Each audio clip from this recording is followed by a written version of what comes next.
皆さんこんにちは。本日の動画は語学学校に行ったことのあるデイビッドさんにインタビューをしてみようと思います。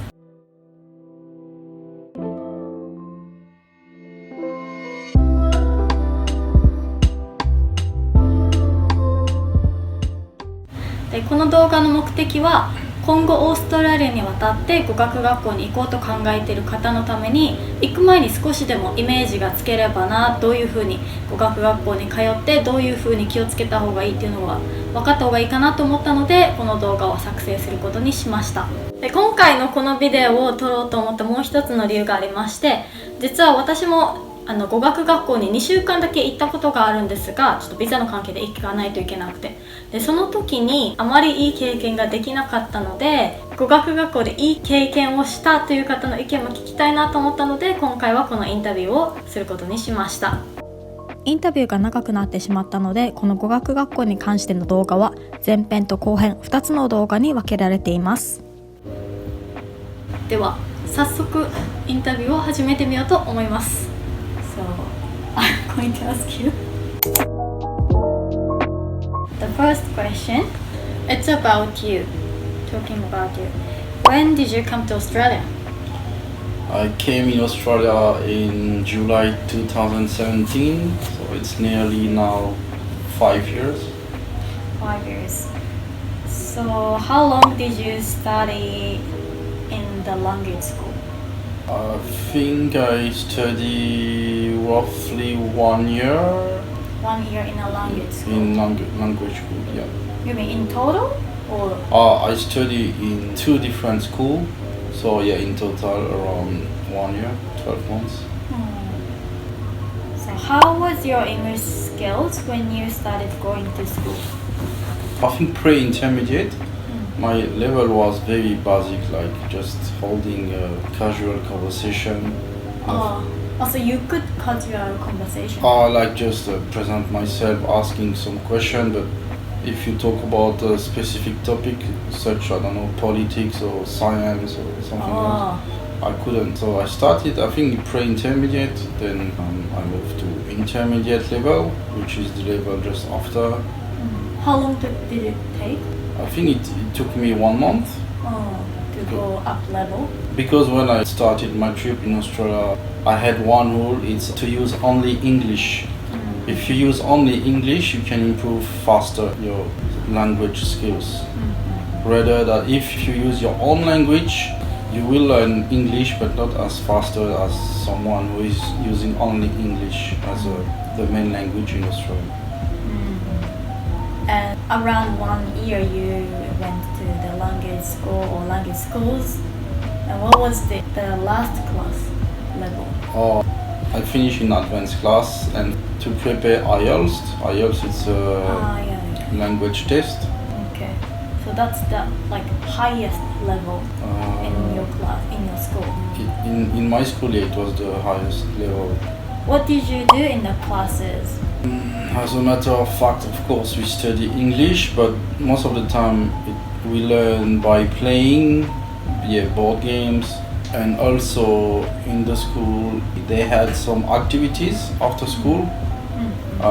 So, for example, I don't know if you like soccer, you play soccer with your classmate, but you are still speaking English while you are doing your activity. And you can also meet people from all the classes, and you can improve your English skills or to help someone as well. Oh, that's good. Just in case, let me check if it's moving. Just in case. So, next question.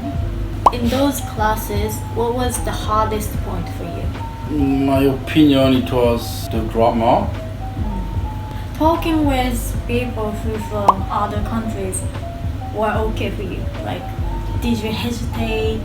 Not really, because when I started to travel in Australia, I traveled alone. So if you don't go towards people in order to meet them, to talk, you cannot make friends. And if you cannot make friends, you don't enjoy your time in Australia. So it's easier to make friends in a language school. So there was no barrier for you? No, not for me, and I think it's for most of the people. Did you see some people who talk with only like from same countries? Like Japanese people talk only with Japanese. Yeah, most of the time it was Japanese or Korean. Japanese stay with Japanese and Korean stay with Korean. That's why I say before that it's important if you want to improve your English, it's to mix up with other people with different nationality. Doesn't mean that you cannot spend time with your Japanese friend, but I think it's better to mix up, to be friends with more than people from your own country if you want to improve your English faster. There is a strong chicken turn off. No, it's the dishwasher, no? Dishwasher?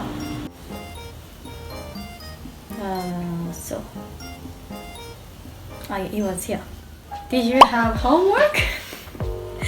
Was it difficult? Yes, we did have homework almost every day except on Friday. It was difficult. Difficult if you don't have the motivation to do it. It was not mandatory. It was okay if you didn't do your homework. I wouldn't recommend that if you really want to improve your English, because you pay the school, so you pay and you have to learn. You pay for learning, so that's what I mean. But yeah, it was okay. No, not so difficult. Okay. So, did you hang out with your friends after school? Yeah, we either hang out after school or, like I said before, there are some activities that you can do after school. Depends what you want to do, but it's pretty much easy to hang out with people from your school. Because when I went to a language school, I didn't have the activities due to the COVID, so I want to ask you about activities a little bit more. So how many days did you have activities in a week? If I do remember well, it was after every school day, so 5 days. 5 days a week. Monday to Friday. Oh. It's not compulsory, so yeah, you are free to choose if you want to join the activity. What kind of activities? You can have like board games, to sing a song in English and to find the lyrics. You have a soccer, I think maybe cinema, if I do remember. The organizers are the teachers? Yeah, it's a different teacher for different activity. So you don't need to join the activities, it's not mandatory, but do you prefer or do you advise them to join it? Yeah, because it's fun and you can meet people from different classes, so you can make more friends, and it's always enjoyable to spend time with people doing something different than just studying English. That's good. And what about out of school? Did you live in a share house? Yes, I live in a share house, and it's a good way to meet people with different backgrounds. It doesn't mean you're gonna meet people from school. You can meet people who just working in Australia or study but in different school or just traveling, and it's also a good way to build a relationship with other people. So share house is good. Yeah, when you start to travel alone, yeah, I would recommend share house. If you live alone in an apartment, first it's more expensive because for sure. you don't share the cost, and secondly, after school you come back alone, you don't have someone to talk to or to share your day, so I would recommend share house. Yeah, the person might get the homesick. Yeah, indeed. Okay. 冒頭でもお伝えしたように、今回の動画は少し長くなってしまったので、前編と後編に分かれています。後編はまた来週にアップできたらなと思っています。またもし何か質問がありましたら、コメント欄かインスタグラムの DM で送ってみてください。それでは最後までご視聴ありがとうございました。